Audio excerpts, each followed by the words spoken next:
So, hello everyone. Welcome to the Fields Future series from Corteva Agriscience. In this episode, we will be focusing on biodiversity and why it matters. My name is Valasubramanian, and regulatory and stewardship leader focusing on policy advocacies, and I'm the host and moderator for this session. We all know that on May 22nd every year, the day is celebrated as the International Day for the Biological Diversity. Basically, to really refresh our awareness about the importance of biodiversity and what is biodiversity and how it really helps us, what we need to do, and how it is integrated with our life. So, biodiversity, in a simple sentence, it is the basis for all life, including us. And it is also the basis and root for the agriculture, right? Without agriculture, we are not there. And biodiversity is also the origin of all the crops and the domesticated livestock and the different varieties that are existing, right?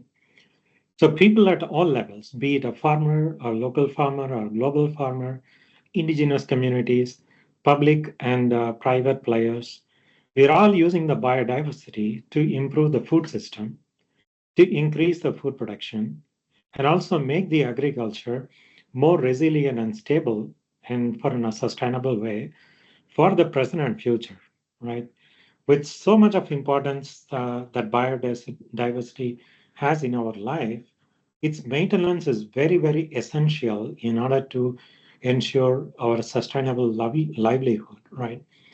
But but we also witness that biodiversity is diminishing in unprecedented rates. We are absolutely witnessing in the last 5-10 years, very rapidly there is a diminishing is happening. Why this is happening? What are some of the reasons, right? Habitat loss, that is deforestation to convert them into agricultural land. Example, climate change, right? We have been witnessing high heat, erratic monsoons leading to soil erosion. So there are so many things that are happening. And over exploitation of the natural resources. These are some of the key factors which are accounting for the unprecedented rate of with which the biodiversity is diminishing. So this is really raising an alarm what we need to do. And also look at agriculture, right? So agriculture, it also contributes to the conservation and sustainable use of the biodiversity. But on the other side, biodiversity, agriculture also contributes to the loss of biodiversity.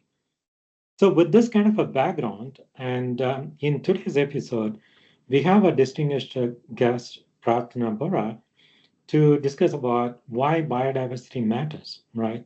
Especially in the context of agriculture, and how the agri-innovations need to be inclusive to consider broader biodiversity conservation and promotion in order to ensure the food production, and who are all the stakeholders, how the policy things are really driving this, and how as a community to which we are part of that, we are responsible for it.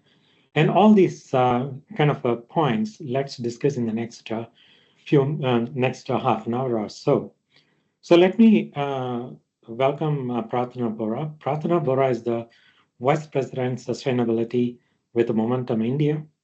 And Prarthana has over 2 decades of experience in environment, sustainability, climate change. And also she's a public speaker, a writer, and an advocate for nature education and environment policy. It is our pleasure to have you, ma'am, with us today for this deliberations. And let's start our conversation with point number one. What is biodiversity in your perspective? Why it matters? And why it is important for us to keep raising the awareness about the biodiversity? Thank you very much for the warm welcome, Wallace, and thank you, Corteva and Helen Norton, for inviting me on this very, very crucial topic. I think it's a very crucial topic, but this is also a very timely discussion because, there is a lot of conversation around climate change, and I feel that, we need to now accelerate the conversation on biodiversity conservation. To your question on what biodiversity means to me, I think, as a nature educator, someone who's been in conservation education for a long time, I'd like to cite some very, very small examples in terms of how, the explanation of biodiversity has moved from a simple narrative to a complex narrative. And, my early years of my career were with the Center for Environment Education, and we did a lot of biodiversity education. And a very interesting example by which we taught biodiversity was an activity which we called, biodiversity on my breakfast plate. And it was very interesting because, the young children would come in with different tiffins, and someone had idli sambar, someone had sandwich and chips, someone had poha, and we would ask them, now, what do you have on your breakfast plate? So someone would say, okay, I have an idli. So the next question would be, where does the idli come from? What is it made of? And then you talk about rice and dal. And then you say, okay, where does this actually come from? And the entire conversation went into, where does the crop come from? How is it made? And then you integrated what is required, to actually bring that idli to your plate. And I think, very simple conversations in terms of how biodiversity is actually part of your food system is something that becomes very, very essential when we are talking about it, even in the theoretical concept. Another example was, when we were designing a poster on mango varieties. And I'm sure many people don't know that, India has almost 1,000 varieties of mangoes, and 200 of varieties are actually available in the Western Ghats. And the interesting exercise was, how is each mango different? What is the usefulness of each mango? And then you have this whole conversation on diversity coming in, and how does diversity actually play a role in conservation? Why is it that we shouldn't have only one species? And the whole issue of conserving biodiversity from the perspective of multiple species, multiple products, can be integrated into this biodiversity conservation. And the last and the most important, example is the web of life, which is something that we, used to be a part of the initial conversation when you talk about nature and biodiversity. So you used to, we had these different species cards on different, the names of different species written, and we would share this with everyone. And then we would have a ball of wool, and then we would say, you name a species and you throw the ball to the person. So what happened was, when you're doing that exercise, you're throwing the ball around, and then you have a spider's web being made. And then you tell one child, okay, just drop one, you drop what you're holding, and then you see the entire web collapses. So the integration of the multiple species, and how it's so important that every species, whether it's an insect, or it's a plant, or a wild animal, how are these connected in the food chain, and why is it necessary to conserve biodiversity, becomes important, because then you realize that losing one species actually impacts multiple species. So I think these are very, very important examples. They may seem very childish, or they may seem very simple, and we often transition to a lot of words, and the big terminologies and taxonomies that we talk about now. But I think if you have to really understand biodiversity, it's important to relate it to what is most important to you, and that is the food system. Yeah, no, that's a fantastic one, right? See, the food system is part of the economy, right? So if we need to have a healthy economy, then we need to have a healthy ecosystem. And we need to have a healthy ecosystem, then we need to look into what are the components of the healthy ecosystem. The biodiversity is part of the healthy ecosystem, and the ecosystem services are part of that. I think you nicely pointed out your two examples, right? What is on my breakfast plate? Biodiversity on a breakfast plate. That's a fantastic way to really remind us about the importance of where our food is really coming from, right? So when we think of that, and when we look in the future, And uh, considering the current challenges like the climate change and then erratic monsoon, and the population continues to grow, there is an increasing demand for food, and which leads to intensifying the farm practices and more like region with the industrial set of kind of a farming nowadays which are going on. The industrial it depends on increasing the yield per acre, right? And and in this situation, sometimes I think the biodiversity overall is getting lost. So, based on this, there is a global biodiversity framework which is globally established. And then, what are the biodiversity goals related to agriculture in the global biodiversity framework in order to ensure that the biodiversity within the agriculture systems are really conserved? What actions need to be really taken forward? And so that we will be able to sustainably manage the agricultural ecosystem for a for a for a bright future, and also for coming back to a regenerative kind of an agriculture where the the biodiversity continue to regenerate rather than getting lost. Wallace, the global biodiversity framework has been very well interpreted by the IUCN, and they talk about, how we can actually, reduce or, conserve soil by almost 30% by 2030, if we follow proper sustainable agricultural strategies. And when they talk about the sustainable agricultural strategies, they talk about how you can engage the farmers in some of these areas, like contributing to reducing soil erosion. How can you enhance pollination? How can you prevent pest outbreaks? So there is a very important and very descriptive section which talks about engaging farmers in some of these areas, which not, when we talk about agriculture, obviously we talk about soil, but how does one go deep into the whole issue of soil conservation is something that the IUCN emphasizes on. But I'd like to just also talk about the Aichi biodiversity targets, and there are almost 20 targets in terms of biodiversity conservation, of which one of them is exclusively on sustainable agriculture and biodiversity conservation.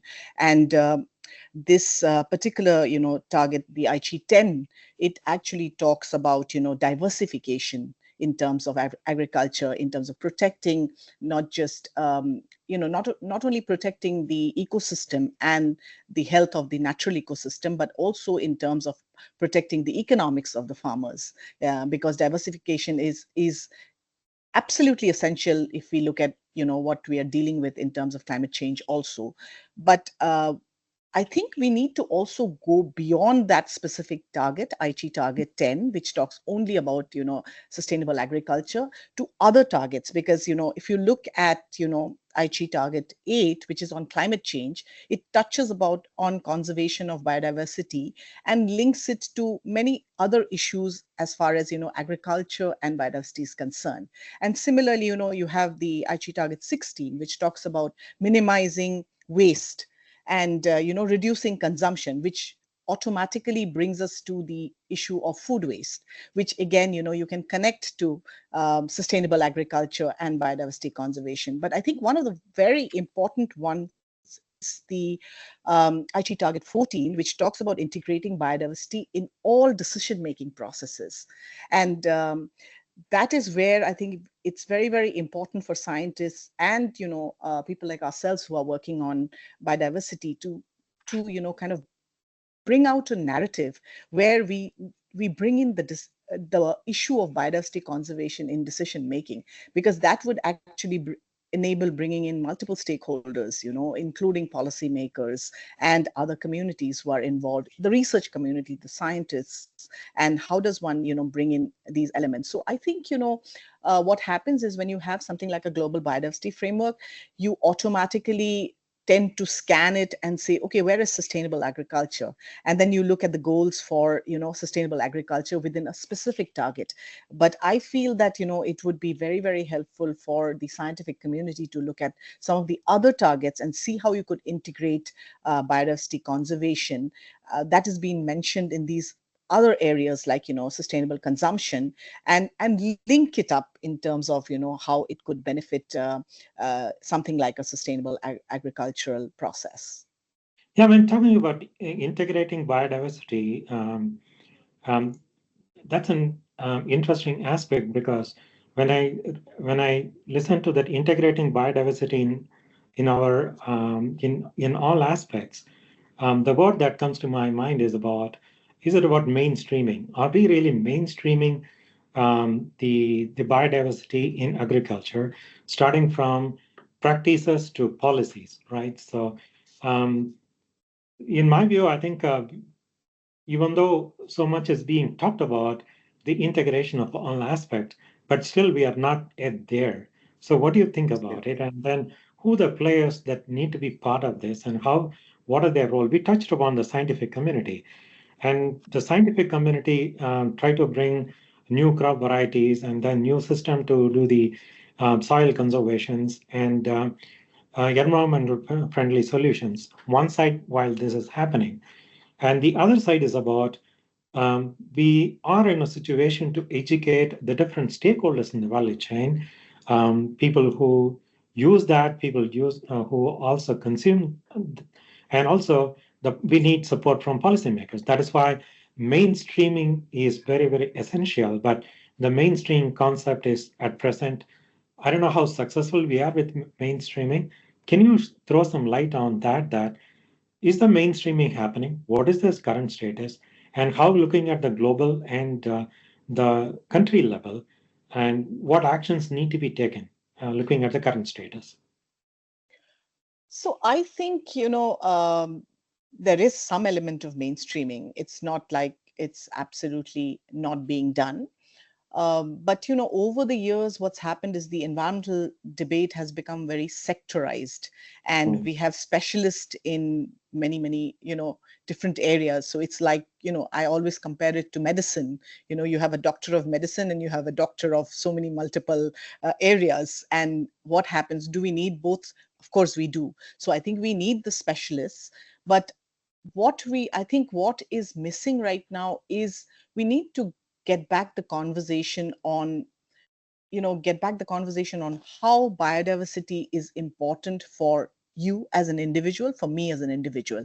I think that would actually enhance, because at the moment when you talk about biodiversity, you feel that it's there, it's out there, but the connection to biodiversity, there are so many different elements of biodiversity, which is why I cited the food example. I think when you say who is biodiversity important for, I would say for everyone, right? It's for every consumer, because when you correlate it to food, we all need food to survive. And I think, firstly, when we talk about the stakeholder, the narrative that biodiversity is essential for everyone, and it needs to be, you know, mainstreamed into the climate debate, into the land desertification debate, into the water debate. I think that is where we need to really find where we can make the entry points, because while we've managed to do that with climate, and if you see, climate has become the big large narrative today, I don't think we have actually, reached that point where we can actually bring in biodiversity as the thread that runs through some of these conversations. So whether it's forest, or whether it's, industry engagement, or whether it's, the water people, I think it's important that we also look at these sectors and see where are the entry points for bringing in these elements. And I think from my perspective, there is a very, and I mentioned this, in when I was talking to you previously, that in the decision making process, integrating biodiversity becomes very essential, because at the moment, I think it is still restricted to either the educators and the conservationists, or to, on the other level, to the scientists. So I think to bring in the policy element becomes very, very important here, because many of the policies I mean, you have forest, you have policies for forest conservation, you have policies for river conservation, you have, you have water conservation techniques. But are we talking about the element of biodiversity within that context? I mean, when you're talking about water pollution, for instance, do we also talk about, the water becoming impure and not being able to consume, but do we also talk about the damage that is being done to the biodiversity in the water ecosystem,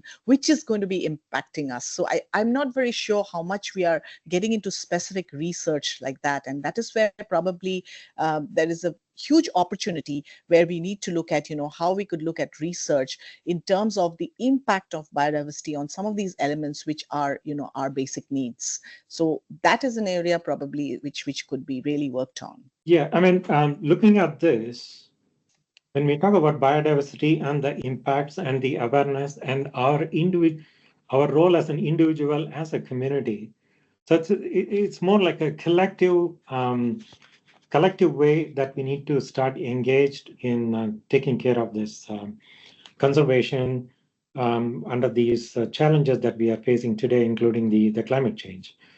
While these are all global challenges, the locally adapted solutions are also playing a major role in order to support this conservation as well as the sustainable use of these biodiversity for our beneficial or for our own benefit.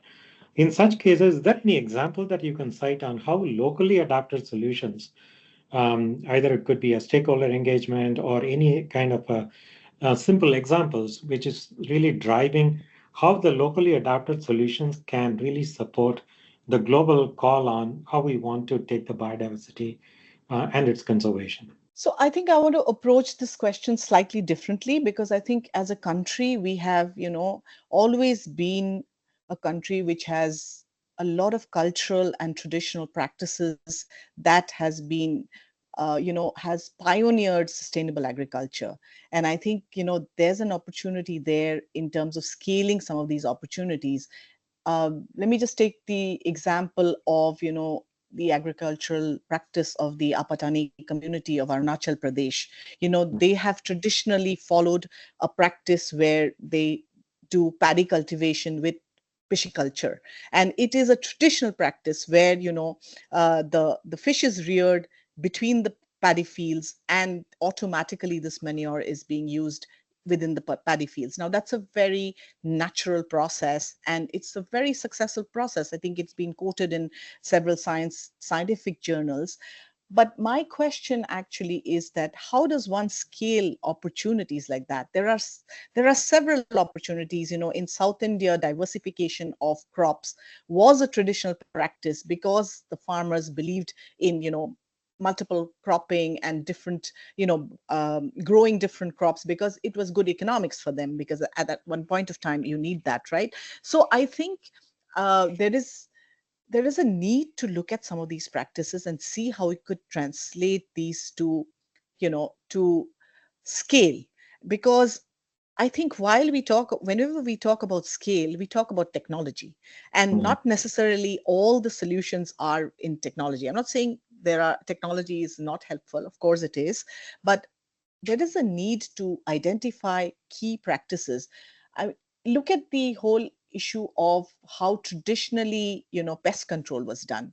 You had very typical, plant-based products like the neem, or even the pine leaves, the pine twigs were used for as pesticides. Now, how much of study have we done it? Because whenever we talk about traditional knowledge, we just talk about it in the context of documentation, and we put it out there, and we say, okay, this is how the farmers, kind of will manage it. But I feel that there is a need to look at some of these and bring science to this, and see how we can look at scaling some of these initiatives, and use these as locally adapted solutions, rather than trying to find new solutions, because many of these solutions that have been practiced over the years can become very good examples of using in in different parts of the country, or even different parts of different regions, provided, of course, we look at the ecosystem. So looking at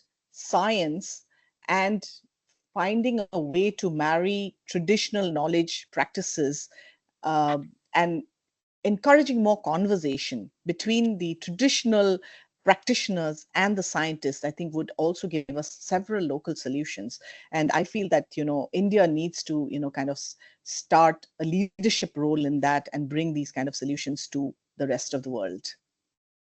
I think this really reminds me another example from India, Chhattisgarh, which is known for that particular area is known for a lot of land races and wild rice varieties. So before 1960s, when the Green Revolution initiative started, I believe that India is one of the mega biodiversity-rich country, not only for rice but many crops. But rice itself, some literature indicates that before 1960s and olden ages, nearly about 100,000 rice varieties were existing in India. It was surprising for me when I saw that kind of a data.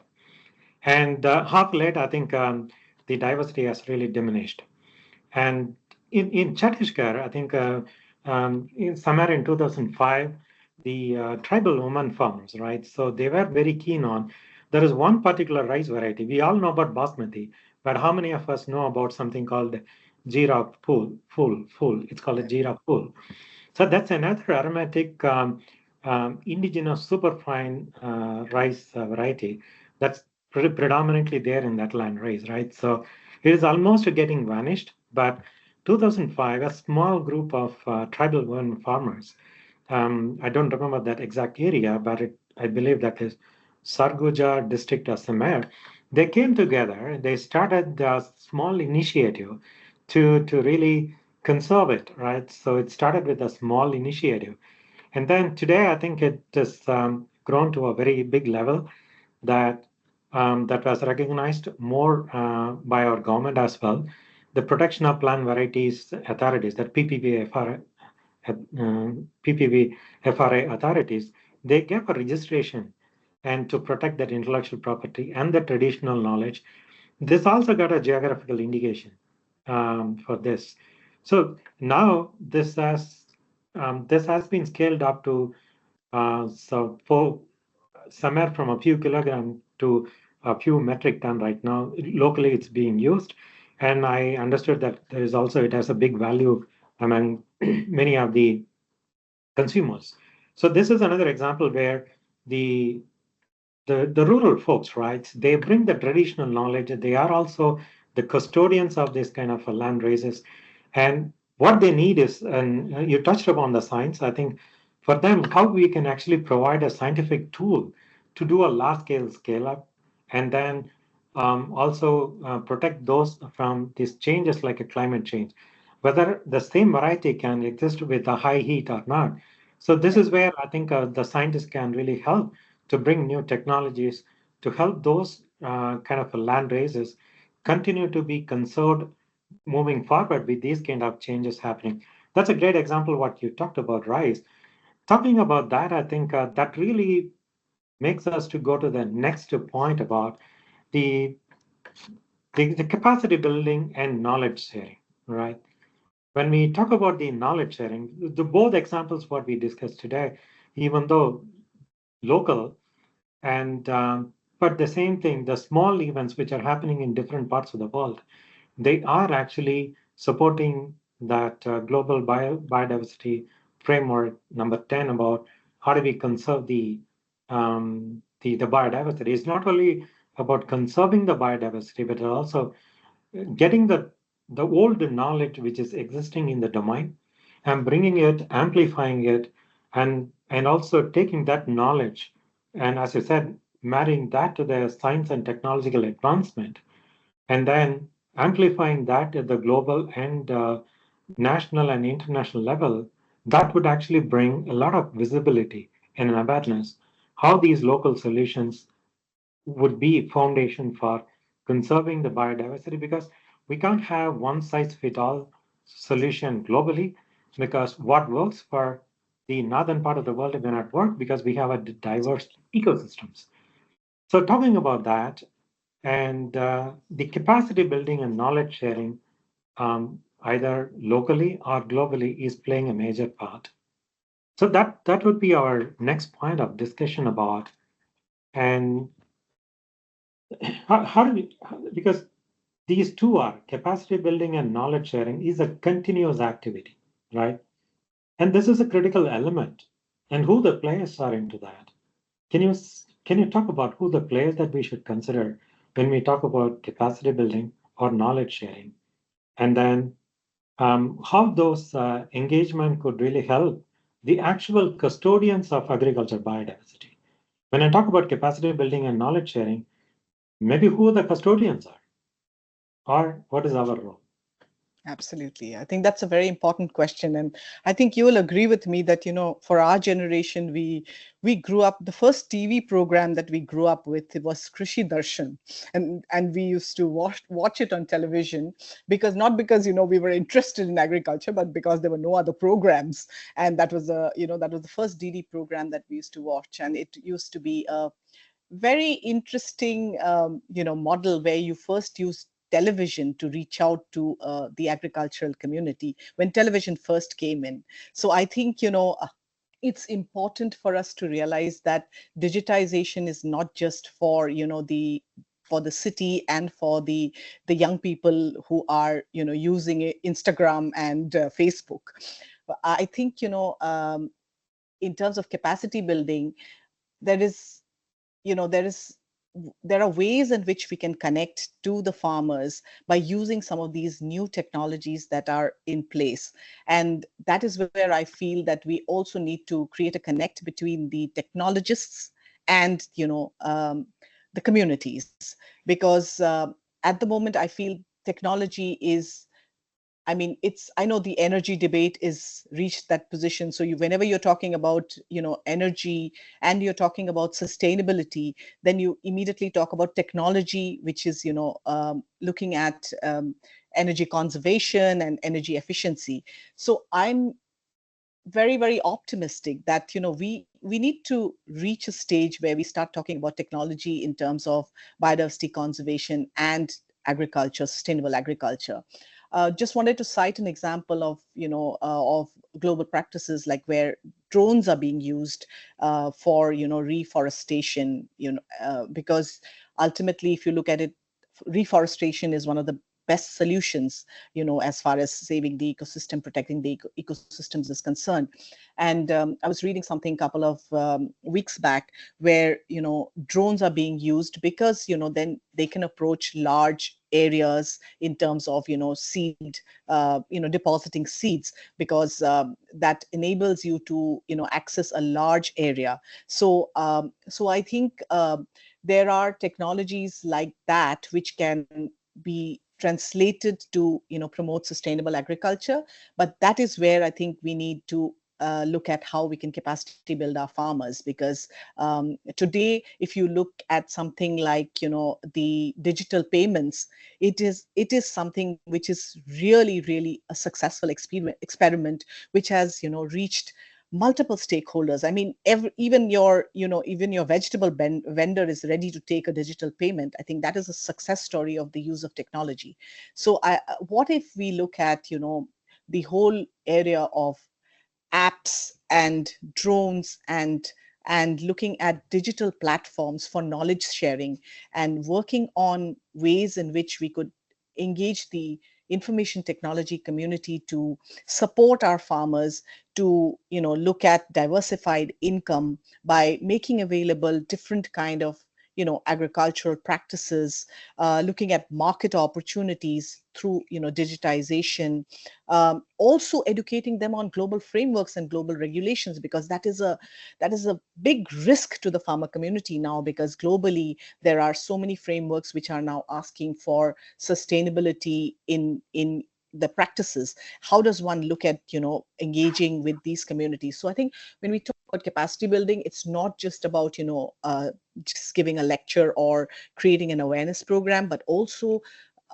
building the capacity of our farmer community to work in the modern world, in the urbanized world, with the use of applications, digitization, internet-based knowledge platforms, which would give them access to information, not just in other parts of the country, but also what is happening across the world. And I feel that that's an area that we really need to focus on, because that would empower our farmer communities with knowledge.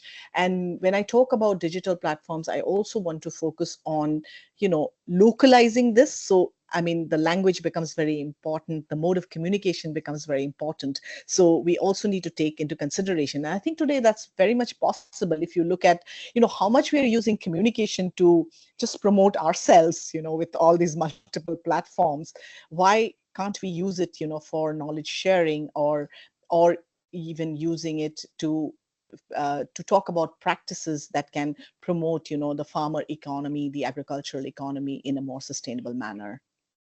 Yeah, that's right. I think the um, farmer communities, they need to be provided with the latest information. And in my experience, farmers are the best scientists. When you look into agriculture and the domesticated crop, what we see today, all these are coming from the actual knowledge of the farmers, more than a technical scientist. An experienced farmer, the way in which they do the kind of plant selection, advancement, and conserving the diversity. And they are one of the best scientists, even without an actual academic degrees. For example, I think if you look at the banana farmers in Kerala, right? So banana is one of the favorite food for all of us globally. And it has, again, just like the rice we talked about, there are more than 500, 600 varieties of banana there. But globally, what we are looking at one type of banana, which is Cavendish, right? So that is really coming into the market very well. But there are different types of banana where the nutrient contents are different, 5 to 14% beta carotene content, because some of the bananas which are very yellowish in color, they have a provitamin A content, which is good for the diet and the health of the human beings, right? Some of those things now the local farmers started taking initiative to conserve it. But now, how these farming communities could be supported, and their knowledge, how it could be brought to the supply chain and value chain. And so here, the capacity building, in my view, is going to be not only farmer education using all the tools, but it's also two-way, bringing the awareness from the local communities into the other stakeholders, so that the knowledge coming from the traditional way of farming, plus bringing the current examples of how the science and technology can help to preserve these land races. For example, if you look at the tissue culture bananas and why people go for tissue culture bananas. Usually, the cultivated bananas for commercial things, when we continue to grow them, they are very susceptible to the some of the diseases, right?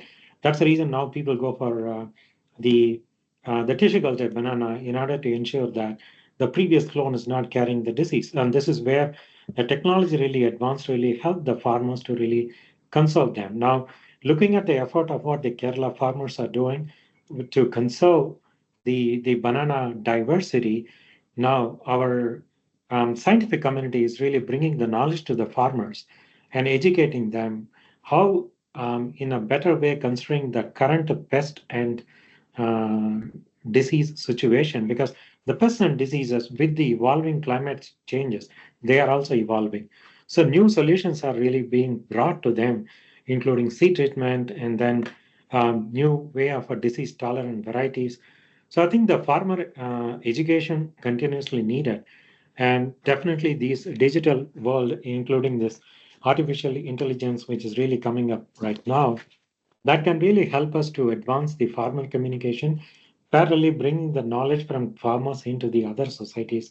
That will help us to capacity building, because these informations are very much needed for the policymakers. Ultimately, the policymakers are depending on the knowledge and the information so that they can actually come up with the proper policies, right? So certainly, I think when we talk about capacity building and knowledge sharing, these platforms should also help policymakers for them to get educated to bring us come out with a proper policy revisions, because policies once created, they cannot be really static. It need to be very fluid to accommodate the evolving scenarios, either be it a trade situation or it could be even conserving situations. That's a great point talking about capacity and knowledge sharing. Um, the next point really comes into that is the different the stakeholders into the whole domain, right? We talked about farmers, we talked about the individual contributions, and we talked about farmers and policymakers. Private players are another group of stakeholders which are also contributing to the agriculture as well as for the sustainability and biodiversity conservations. So, what are your kind of thoughts on how private sectors are engaged in biodiversity conservation and also in leading to the sustainable agricultural solutions? I think the private sector has now, it's not just a need, but it's almost a mandate that they have to get engaged in the entire biodiversity conservation narrative, as well as figure out ways in which they can protect biodiversity, because there are a lot of global regulatory frameworks now that are looking at reducing emissions in the supply chain, and most of the companies will obviously track their supply chain to agriculture or forest-based products or natural products. I mean, I think all most industry is dependent on that, and I think within the climate debate you have this whole issue of reducing emissions. So there is this whole discussion on reducing scope 3 emissions, which is basically on reducing emissions in the supply chain, and that requires the private sector to engage in sustainable sourcing. And this is where probably there is a big push from the regulatory framework, where you are required to kind of engage in methodologies, approaches, and strategies which would actually build your supply chain to a low emissions kind of entity where you can supply low emission products. Now, how is the private sector engaging? At the moment, I think the engagement is primarily in terms of information exchange and education, and what we talked about, capacity building. I think there are some examples where this transfer of knowledge has evolved to a level where it becomes a program. So you are actually supplying resources, or you are providing the technology, or you are doing some kind of financing which would help the agricultural community, the farmer community, in protecting biodiversity. So I think we are in a position where the private sector is engaging, but I think it's not enough. I believe that there's a lot of opportunity for the private sector to engage in, for instance, the research. We just discussed, there's so many opportunities for research where, they can look at successful examples of, say, some of these traditional practices and see how they could scale it as part of their supply chain, or even in terms of transfer of technology and some of the digitization initiatives that we've talked about, because the resources are with the private sector. But globally, I'd like to mention, there are some very interesting networks that are evolving. For instance, there are networks which are exclusively looking at pollinators. Yes. There's a private sector framework for pollinators, and there is another one which looks at just sustainable sourcing. So how does one look at what are some of the communities which are developing a product in a sustainable with a sustainable agricultural methodology. But I feel the private sector also needs to engage in implementing some of this, because right now it is more in terms of transfer of knowledge, education, capacity building, or building networks where you are discussing what are the good practices. But when it comes to implementation, I think we still have a long way to go, especially in India, where our farmers need support in terms of resources as well as technical knowledge. So the engagement of the private sector is essential if we have to build not just capacity, but also build programs which will help, which can be scaled. Because, for instance, there's the food loss initiative, which is also a network which looks at preventing, waste generation, food waste generation. And that kind of an initiative is actually an implementation initiative, because it is actually looking at how to reduce food waste. And that automatically goes back to the farmer, because, that means you obviously prevent the wastage, and you bring in the whole entire concept of circular economy, which basically, is ultimately what is beneficial for biodiversity conservation. So if you ask me my opinion, and I've been working closely with the private sector the last couple of years, I just feel that the engagement of the private sector with the supply chain really needs to get into transfer of technology, transfer of actually doing research and building, programs which can be scaled, as well as, looking at how we could mobilize resources for farmers to pursue sustainable agriculture. So the last one is about all these could be successful if there are favorable policies are in place. So looking at the current policy situation, is there anything we need to think about? Revised policies are required in order to safeguard our biodiversity, conserve and use it, or the current policies are good enough for us to really take it forward? So again, my response there, Wallace, would be that, we really need to take an integrated approach. I mean, I think just yesterday, the Prime Minister announced some 20,000 crore for the Kisan Nidhi program. And, the government has an agricultural credit program of like some almost 20 lakh crores. So if you look at these amounts, they're really very huge. And one would really need to look at them in detail to find out what is the impact. So I think as far as agricultural policy is concerned, India as a country has always focused on it, because primarily we have been an agricultural country.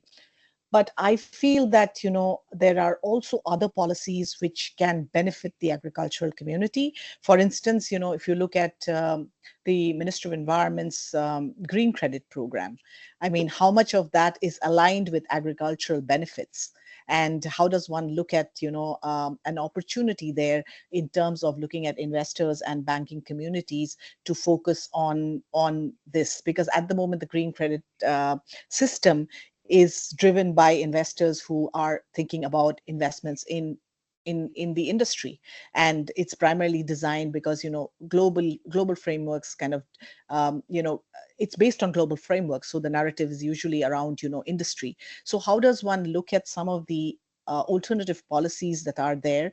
The government of India is probably one of is very, very aggressive on the circular economy policy, for instance, and they are taking a lot of steps on that. So linking the whole issue, and that's why I want to come back again to how we, even in global frameworks, how we need to integrate the whole Aichi targets to see where the opportunity is. Similarly, I think, we should look at an integrated model where we look at some of the policies which would benefit our farmers, and find a way to advocate for it. Because, it's actually organizations like yourself, or people like us who can make these connections, because, we have been, we read and study these, and we have a much larger picture. So you cannot expect a particular ministry to identify that this would also benefit this community. So I think we really need we need independent organizations and bodies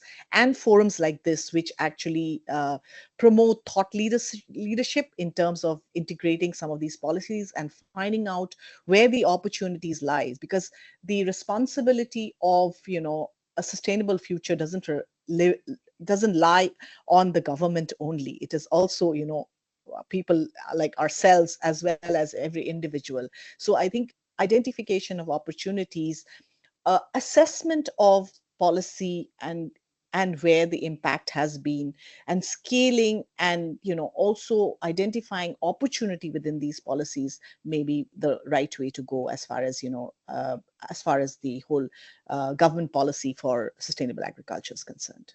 No, I agree with you. The responsibility of bringing sustainable biodiversity conservation, it's a job for every one of us, right? So even though farmers and others are custodians of some of the agricultural biodiversity, certainly I think our involvement, the individual involvement, community involvement, and people in different walks of life, they need to get involved. It's everyone's responsibility how we come together and keep raising our awareness, not only on celebrating the May 22nd as a Biodiversity Day. We should make every day, and or I can go back to your first example, like biodiversity on my breakfast plate, right? If we start thinking about that, then definitely it's going to help us to really bring more awareness and an integrated approach to support one another and the farming community, and also the other people who are involved in conserving and advancing the biodiversity for the benefit of the whole planet. With that, I think thank you very much for your wonderful time and the knowledge and wisdom you shared in the last 30, 40 minutes about this biodiversity and why it matters. Thank you very much. Thank you for the wonderful conversation.